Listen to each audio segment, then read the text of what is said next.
Hi friends, welcome to SS culinary. இன்னைக்கு நம்ம சேனல்ல பன்னீர் மசாலா எப்படி பண்ணலாம்னு பார்க்க போறோம். இந்த பன்னீர் மசாலா நிறைய பேர் நிறைய விதமா பண்ணுவாங்க. இன்னைக்கு நான் என்னோட ஸ்டைல்ல நம்ம வீட்ல இருக்க மசாலா வச்சு எப்படி பண்ணலாம் தான் பார்க்க போறோம். வாங்க பார்க்கலாம்.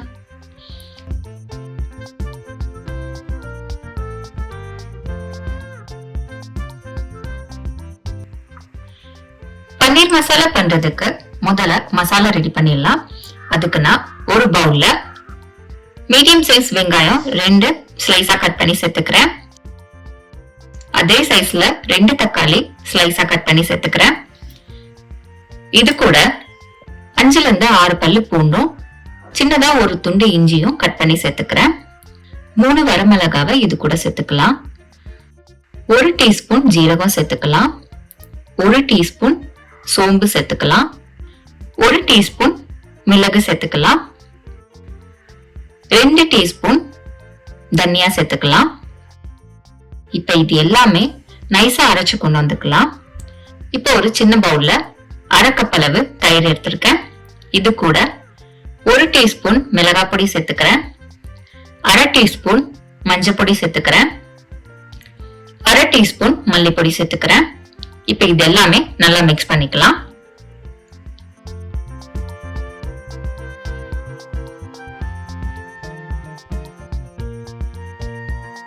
இப்ப கிரேவி பண்றதுக்கு கடாயில 2 டீஸ்பூன் நெய் சேர்த்துக்கலாம்.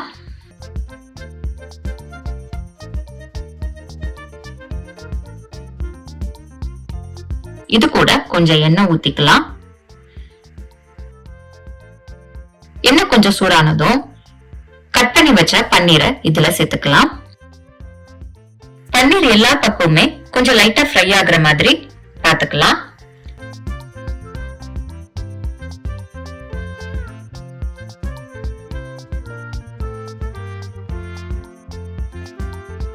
பன்னீர் ஃப்ரை ஆனதுக்கு அப்புறம் நம்ம ஒரு பிளேட்ல மாத்திடலாம்.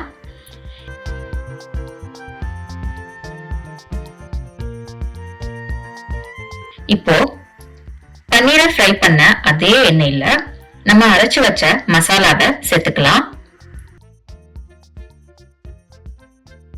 மசாலாவை சேர்த்துட்டு எண்ணெயில நம்ம கொஞ்சம் நல்லா மிக்ஸ் பண்ணலாம்.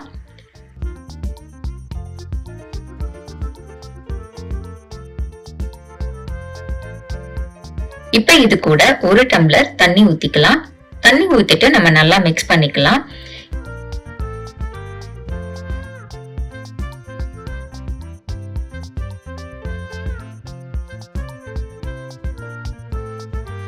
இப்ப இது நல்லா கொதி வர வரைக்கும் நம்ம வெயிட் பண்ணலாம்.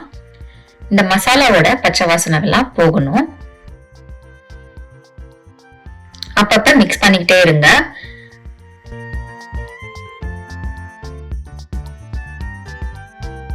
கொஞ்சம் லைட்டா கொதி வரும்போது இந்த மசாலாவுக்கு தேவையான உப்பு சேர்த்துக்கலாம். உப்பு சேர்த்துட்டு நல்லா மிக்ஸ் பண்ணிக்கோங்க.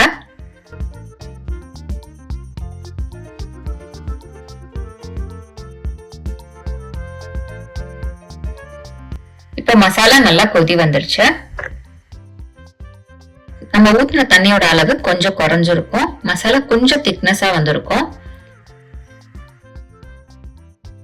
இப்போ இந்த ஸ்டேஜ்ல நம்ம மசாலா மிக்ஸ் பண்ணி வச்ச தயிரை இது கூட சேர்த்துட்டு நல்லா மிக்ஸ் பண்ணிக்கலாம்.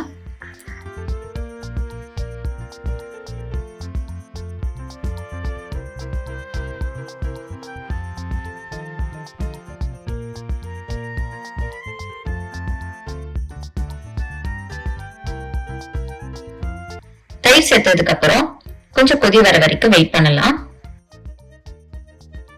மசாலா நல்லா திக்கா வரும். அந்த ஸ்டேஜ் வர வரைக்கும் நம்ம வெயிட் பண்ணணும். பாருங்க, இந்த மாதிரி மசாலா கொஞ்சம் நல்லா திக்கா வந்ததுக்கு அப்புறம் நம்ம ஃப்ரை பண்ணி வச்ச பன்னீரை சேர்த்துட்டு அகைன் நல்லா மிக்ஸ் பண்ணிக்கலாம்.